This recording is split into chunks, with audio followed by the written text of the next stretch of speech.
Nolan Rokamp, Deputy Director of Aviation Medicine, Master Sergeant Catherine Azarmendi, Senior Enlisted Advisor. And distinguished guests, welcome to the Department of Aviation Medicine, Occupational and Environmental Medicine Residency Graduation 2026. My name is Keith Schultz, the Master of Ceremonies for today's graduation. I'd like to take this opportunity to introduce the members of the official party for today's ceremony. Lieutenant Colonel Christopher Grace, Associate Program Director for Aerospace Medicine. Lieutenant Colonel Joseph Adams, Program Director of Occupational and Environmental Medicine, and Colonel Scott Salmon, Director of Aeromedical Activity, guest speaker for commencement ceremonies. Ladies and gentlemen, please rise for the invocation and playing of the national anthem. Heavenly Father, I pray that you show these graduates what great potential they have, and you'll fill them with the confidence they need to fill your will in their lives. Lead them to a bright future filled with you.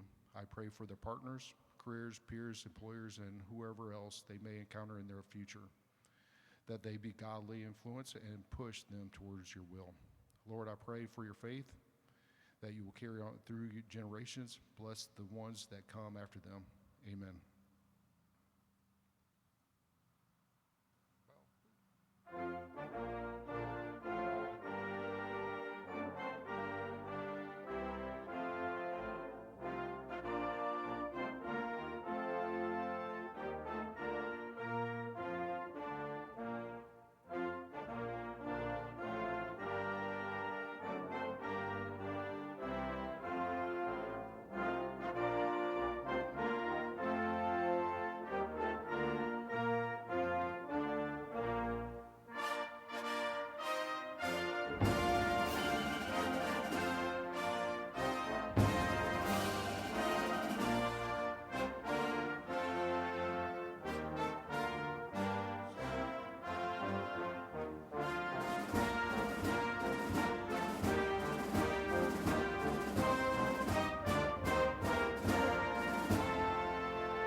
Ladies and gentlemen, please be seated. The residents are involved in many training opportunities during the residency, such as Army Flight Surgeon course, advanced clinical care and aeromedical evacuation, joint en route care, casualty care, medical management of chemical and biological casualties, Federal Aviation Examiner Seminar, medical evacuation doctrine course, military tropical medicine course, and Civilian Aerospace Medical Institute course, Army Aviation Safety Office course, Space Medicine course, and Fundamentals of Occupational Medicine. These are some also unique training opportunities rotating through the Kennedy Space Center, Virgin Galactic, Anniston Army Depot, the 7th Special Forces Group, OSHA, United States Army Research Laboratory, United States Army Aeromedical Activity, and Flatiron. The residents also rotate throughout various clinics at Lister Army Health Clinic, treating our aviations here at Fort Rucker. To provide additional training to opportunities outside the military, the residents also rotate through Flowers Hospital with internal medicine, cardiology, the emergency department, and prime care. They also rotate with West Main Medical Center in Dothan and at Martin Army Community Hospital at Fort Benning.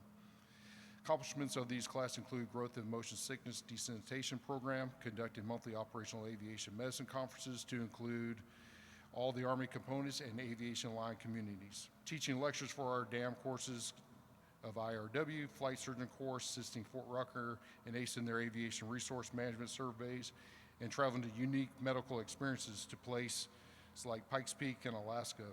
They have presented at national conferences such as Aerospace Medical Association Annual Scientific Meeting and the American Occupational Health Conference, while simultaneously completing their master's degree in public health with the University of West Florida. At this time, it is my honor to introduce Lieutenant Colonel Joseph Adams.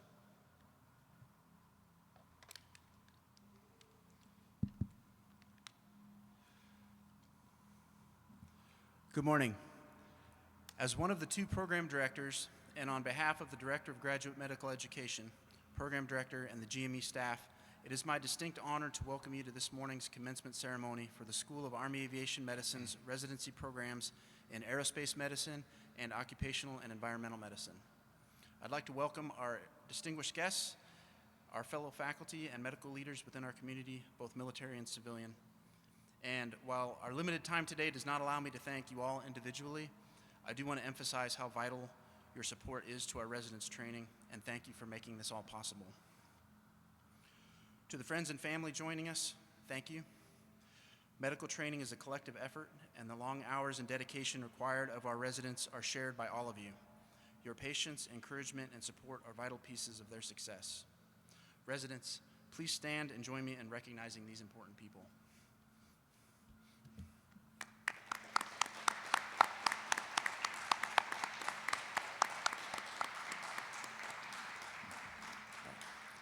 Thank you. Go ahead and have a seat. Whatever level you are at in your professional development, today's ceremony marks a significant milestone in your medical career. You've earned something today that can't easily be taken away. Over the last 2 to 3 years, there were exams, courses, flight training, academics, travel, conferences, papers, projects, chamber coverage, patients, and then to top it all off, more exams. These graduates not only met the challenge, but they also often excelled. Notably, all achieved their master's degrees with perfect or near perfect GPAs. We received many outstanding feedback, or much outstanding feedback on a regular basis from preceptors on their clinical rotations. They've imprinted themselves on this program by adding to the curricula and establishing new training opportunities. And they've published manuscripts in medical journals. They've done podium presentations to national and international audiences at scientific conferences and have presented at the Aerospace Medical Association Conference. Congratulations on a job well done. Yep, let's hear it for them. To celebrate your great achievements, we are fortunate today to have a significant individual from our community to speak. Ladies and gentlemen, it's an honor to introduce Colonel Scott Salmon, a leader with 29 years of decorated Army experience. A graduate of West Point and New Jersey Medical School, Colonel Salmon is a board-certified aerospace medicine specialist. His career spans deployments to Germany, Kosovo, and Afghanistan, as well as high-level leadership as the director of the U.S. Army Aeromedical Activity and as a U.S. representative to NATO. He holds the prestigious Senior Flight Surgeon Badge, the Army Space Operations Badge, the Army Medical Department's A Proficiency Designator, and he is an Army Aviation Medicine institution. Ladies and gentlemen, it's my distinct honor to welcome Colonel Scott Salmon to the podium.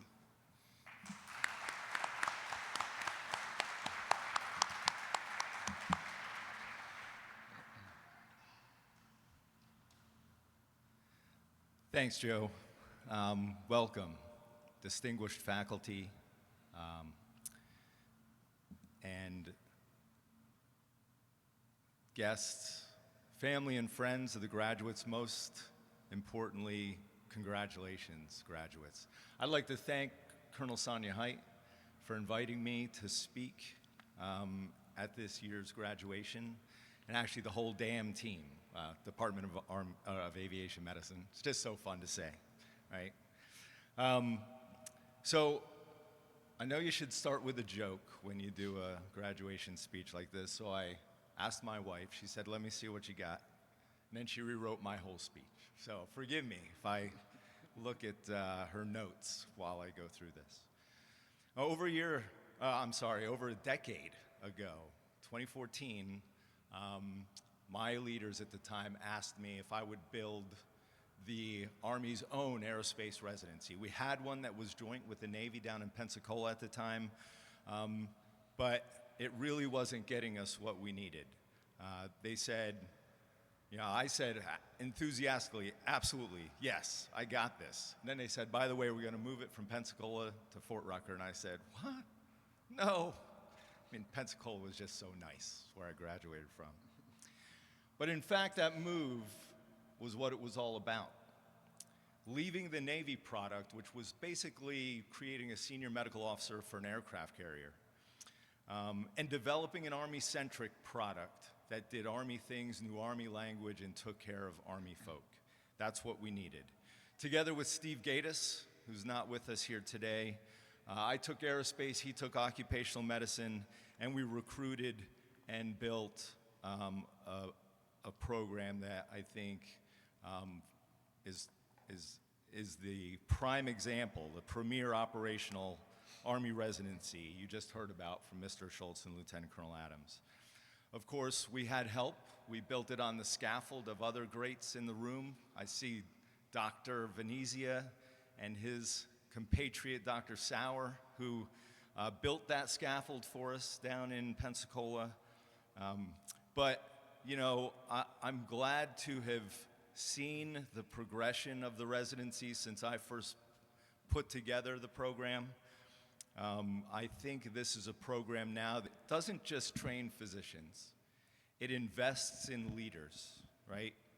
And it focuses on readiness, and it multiplies combat capability, and that's what this is really all about. There's also an old joke in the aviation community. How do you know someone is a flight surgeon? Well, they'll typically tell you right before they ground you for a paper cut. We smirk, maybe laugh, but that reputation exists for a reason. Today, you enter one of the most unique and demanding specialties in the medical field, and as you step into your roles as flight surgeons, command staff, medical directors, I want to talk to you about the greatest trap in our profession. It's a trap born of caution, fueled by bureaucracy, and ultimately detrimental to both the patient and the mission. It's the very thing that joking misperception is about. I'm talking about the easy no, one of my pet peeves. Now, this may sound surprising coming from the guy who spends the entire year sending back thousands of flight physicals and recommending suspensions across the Army, but I would argue it's even more important in a role like mine. And I assure you that every day I endeavor to avoid it. Aerospace and occupational medicine is not just about treating illness. It's the ultimate intersection of human physiology, extreme environments, and operational necessity. You're the guardians of human performance. Whether your patients are pushing the boundaries of the atmosphere, operating heavy machinery on a flight line or on a factory floor, or wearing protective gear into a hazardous workplace, you are the ones who ensure they can do their job safely and effectively. In clinical medicine, your primary duty is do no harm. It's pretty straightforward. In our field, doing no harm can look like removing a person from a hazardous environment or situation. When a pilot comes to you with a complex borderline cardiac issue, or a highly trained operator develops a musculoskeletal or other condition, the simplest action you can take, simply check the box marked disqualified. That's an easy no. It requires very little research. It requires no waivers, no consultations with engineering or command, no deep dives into the specific biomechanics of that patient's daily duties. The easy no is nice because it carries no professional risk for you, for the clinic you work for, and it strictly adheres to black and white text of the regulation or policy, right? But the easy no grounds the mission. It restricts the commander. It can end careers. Telling a highly trained, dedicated professional their years of sacrifice are over, not because they absolutely cannot perform, but because it may seem too time-consuming or difficult to figure out how they could stay in the fight. Your value, therefore, in our field will not come from your ability to read a disqualification standard and issue a downslip. Your value comes from your ability to pursue the hard yes. The hard yes is rigorous. It demands you leave the clinic, go down to the flight line, get on the factory floor, get in the workspace to understand the actual physical and cognitive demands of your patient's job. It requires you dig deep into the latest physiologic research, coordinate with specialists, and write the comprehensive waiver request, right? To communicate the true risk of keeping this person in the fight. Pursuing the hard yes means asking the difficult questions. Can we modify the equipment? Can I be in the room to do so? Like one of our forefathers, Spurgeon Neal, who was at the table for the Huey design, and that's why litters actually fit in there and we can clear the battle space, right? No retractable or compact handles for litters across the force. Can we adjust the operational parameters or standards, much like we've been looking at for future vertical lift, or the Army's push to expand unmanned aerial systems, operations, and operators? Is the risk of subtle cognitive impairment or even incapacitation truly incompatible with this specific duty position or this mission set? Those are tough questions. To be clear, avoiding the easy no does not mean compromising safety. There will be times when no is the only medically sound answer. When that time comes, you must have the moral courage to deliver the news, knowing you're not only protecting that patient's life, but the lives of those around them. But when you do say no, it should never be because it was a path of least resistance.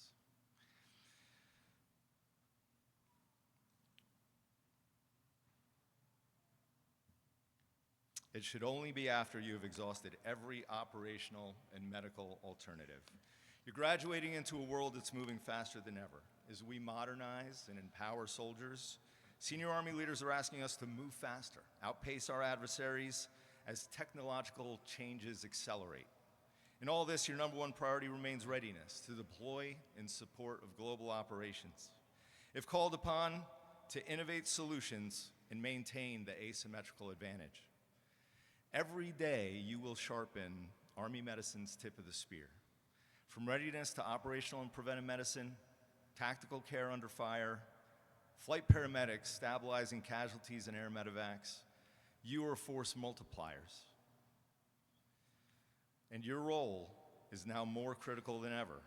As we prepare to deploy operators to more austere environments and push the limits of the human machine, the regulations will always lag behind the reality of the mission. It's your job, and your patients, soldiers, and workers will look to you to bridge that gap. I'm confident you're ready.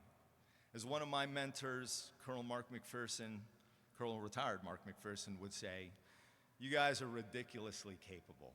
Listen to that training program.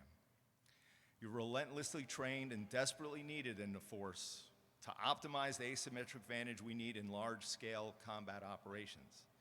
I'll tell you, that advantage requires that you reject the easy no.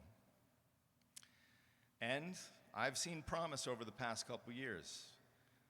I see before me, in the graduates, the complete picture.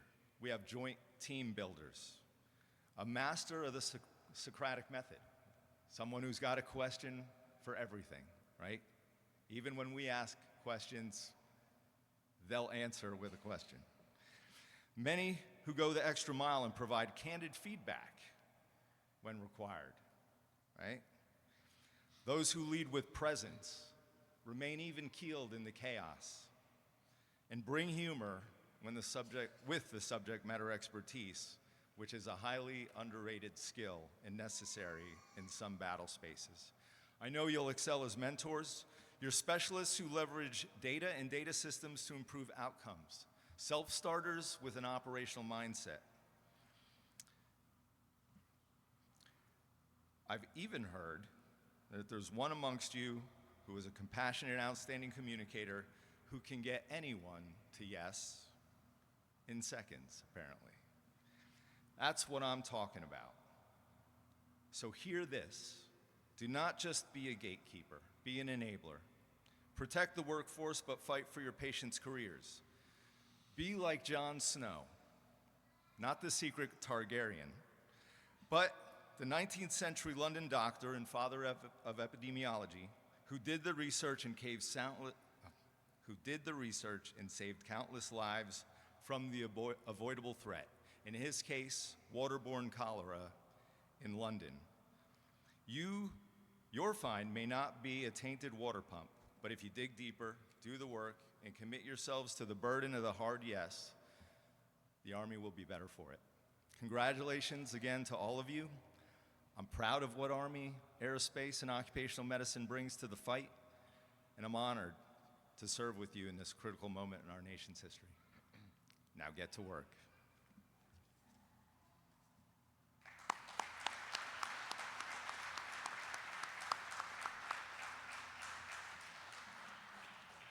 Thank you, Colonel Salmon. All right, Mr. Schultz will now present the graduating class. Ladies and gentlemen, it is my honor to present the residents graduating from Aerospace Medicine Residency Program. Presenting the diplomas of the graduates will be the official party. Will the Aerospace Medicine residents now please rise and be recognized? Ladies and gentlemen, please hold your applause until the conclusion of the presentation. Friends and family, feel free to move about to take photos. Captain Tiffany Carlson.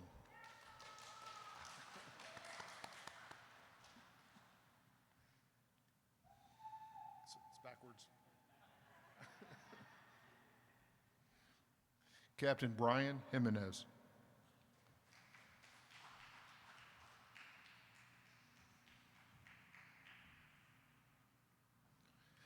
Captain Trevor Scott.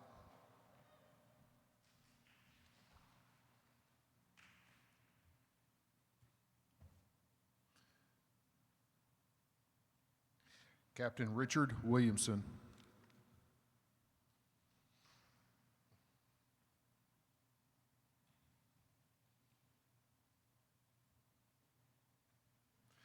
Major Michael Emerson.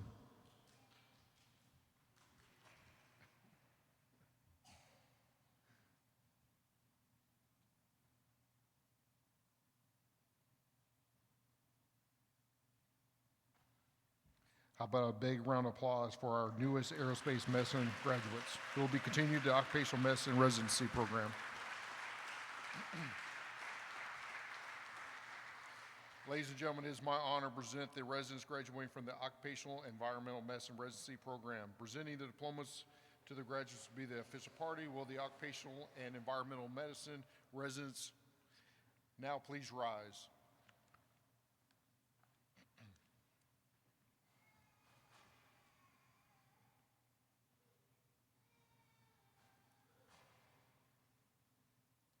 Captain Jesse Lavadieri. Upon graduation, Captain Lavadieri will be assigned to the 10th Mountain Combat Aviation Brigade, Battalion Surgeon, Fort Drum, New York. Lieutenant Colonel Barrett Campbell. Upon graduation, Lieutenant Colonel Campbell will be assigned to the Army Medical Command, Joint Base San Antonio, Texas. Lieutenant Colonel Erica Murray.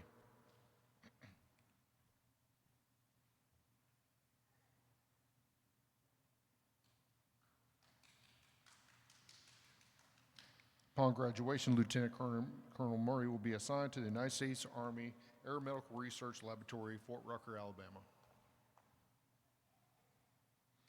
How about a big round of applause for our newest Occupational Environmental Medicine residency graduates?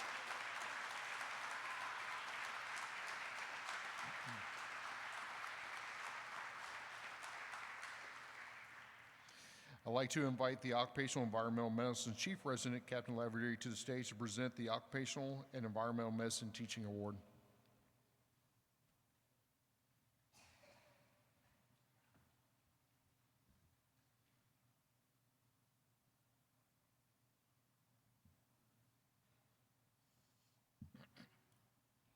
Good morning, everyone. It is my honor to present this year's Preceptor of the Year Award to Dr. Jeff Myers. Dr. Myers has had an extraordinary career in aerospace medicine, supporting human spaceflight at Kennedy Space Center and teaching generations of learners about medicine in some of the most challenging environments imaginable. But what makes him so deserving of this award is not his experience, it is how generously he shares it. Dr. Myers spends tremendous time and energy bringing medical students, physicians from across the country to Kennedy Space Center. Through his relationships and deep network of contacts there, he gives learners a rare opportunity to reach behind the veil and see how many teams, systems, and hazardous operations that have all come together to send humans safely to and from space. That kind of exposure is incredibly valuable. Dr. Myers teaches with enthusiasm, humility, and purpose. He makes aerospace medicine real, accessible, and exciting. Dr. Myers, thank you for your mentorship, your generosity, your time, and your example. You have inspired future physicians, strengthened this residency, and helped ensure that the next generation of aerospace medicine is in good hands. It is my privilege to present Dr. Myers with the Preceptor of the Year Award.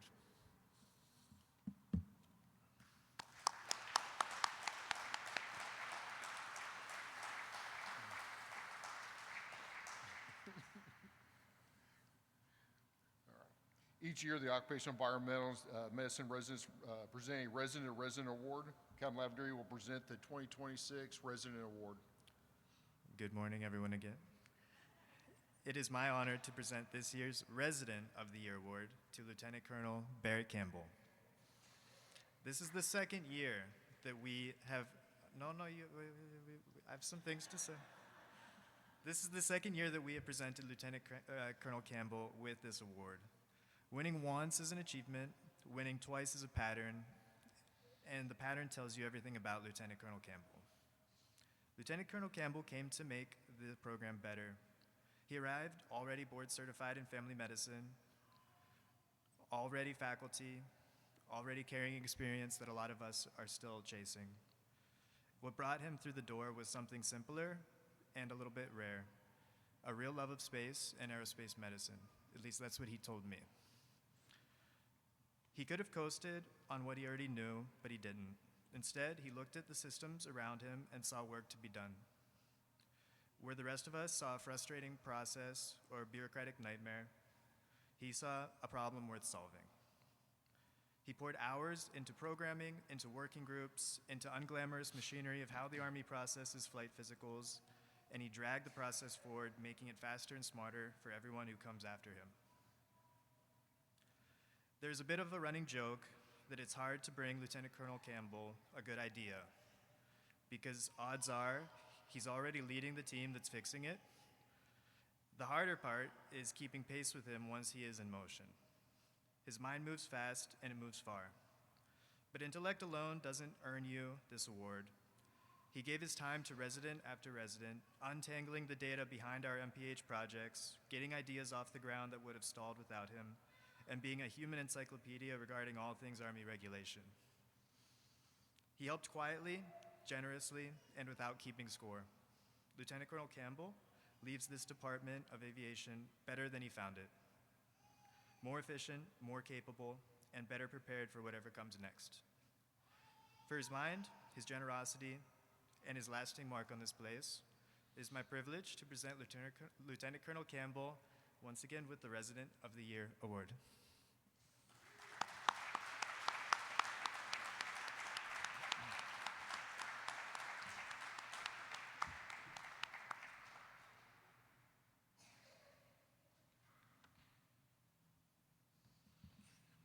Each year, the residents select teaching faculty from the clinical rotation that they wish to recognize for their outstanding contribution to resident education.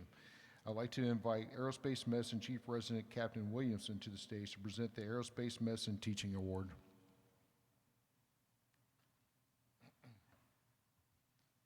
Good morning, everyone. It is an honor to be standing here amongst such incredible minds today. Sadly, the Preceptor of the Year Award has already received their award. They had a permanent change of station. Dr. Nathan Kwan received this year's Aerospace Medicine Specialist Preceptor of the Year Award, and it is well-deserved on his behalf. He is someone who is very motivated and very dedicated to teaching us residents. It's been evident from actually the first time that I met Dr. Kwan that he was invested in education and bettering everyone around him in a way that it seems as though it is his passion and even more so his vocation. I met him originally in BAMC, Brooke Army Medical Center in San Antonio. He was a fellow for hyperbarics at the time. And I think from the first day, he pulled up his TSP and he was like, hey, we're gonna do some professional development here. And from that moment on, seeing someone so obviously motivated and invested in others around him, it is a well-deserved award that the Aerospace Medicine Specialists receive, and I'm happy to have presented it to him this past year.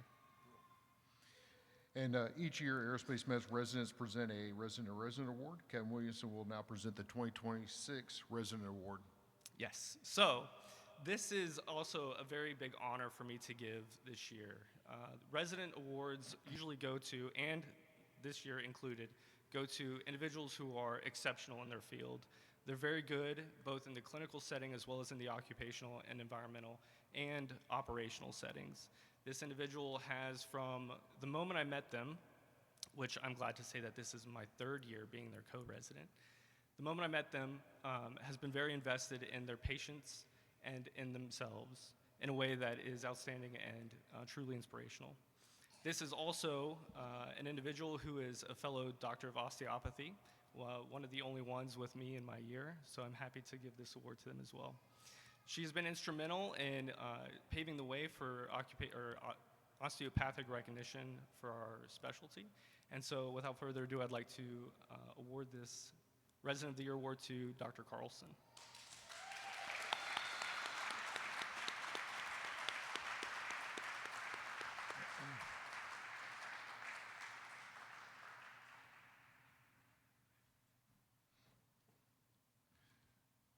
Kevin Williamson will present Colonel Salmon a token of our appreciation. Sir, thank you for speaking today. It's always a pleasure to have you, and it's been a great time working under you these past couple years. So without further ado, here you go.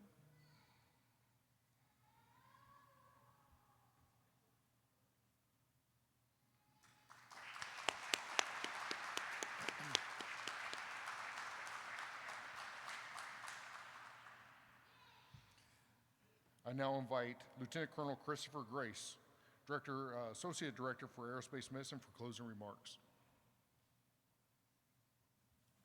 Well, good morning, everyone. I would like to deliver some closing remarks on behalf of Colonel Mendoza, the Program Director for Aerospace Medicine, who couldn't make it here this morning.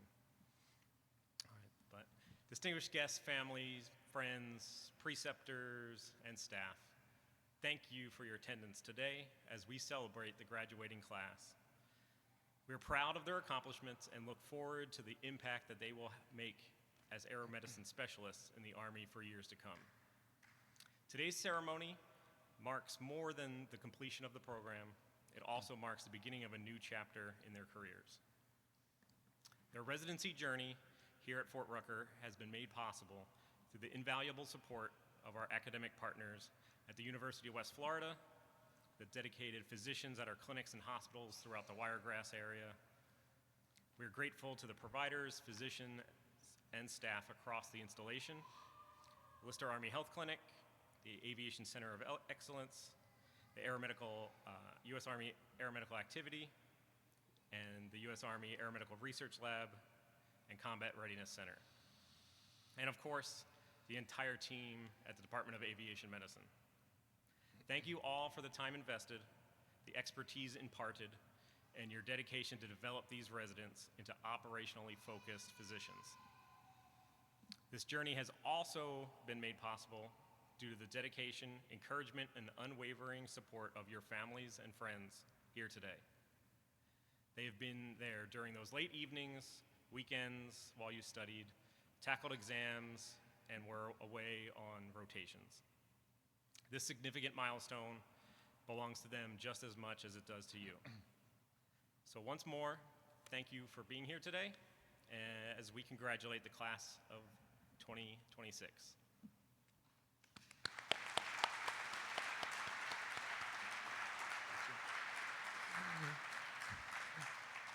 Hey, at this time, I'd like to introduce Lieutenant Colonel Campbell to the stage.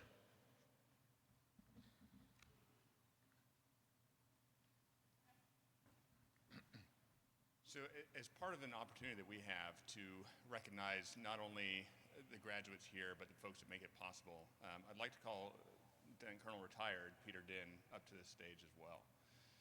As we talk about, again, and I appreciate greatly the trust, the confidence, and the opportunity to serve, that doesn't happen without people to make that happen. And one of the great inspirations that we had the opportunity to, as part of this residency, are the folks that you see in front of you on stage, the officers and enlisted personnel in the audience as well, and those who have come and gone before as well. The first time that I shared a graduation stage with Colonel Salmon was major salmon at that time, was 17 years ago for the flight surgeon course.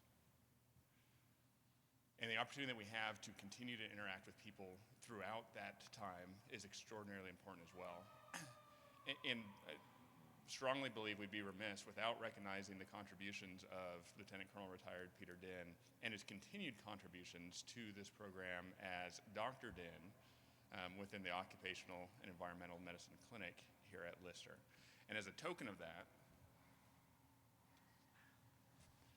we'd like to present him with this plaque at the graduating residents from the Occupational and Environmental Medicine program from which he recently retired, as an opportunity to say thank you and continue to say thank you to the community members who make this education and this program possible. Thank you.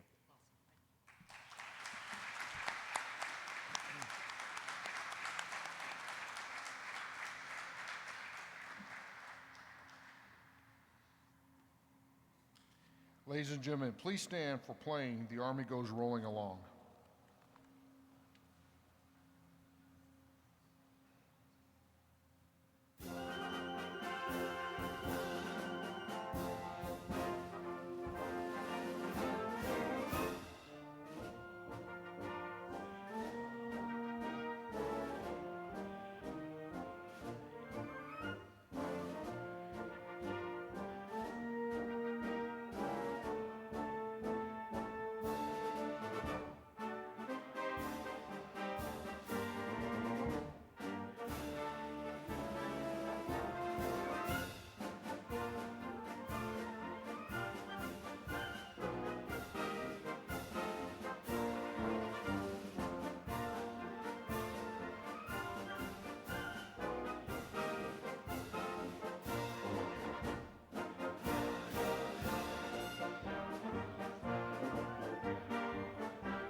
Once again, congratulations to the graduates. This concludes our formal graduation program. Thank you all for joining us today.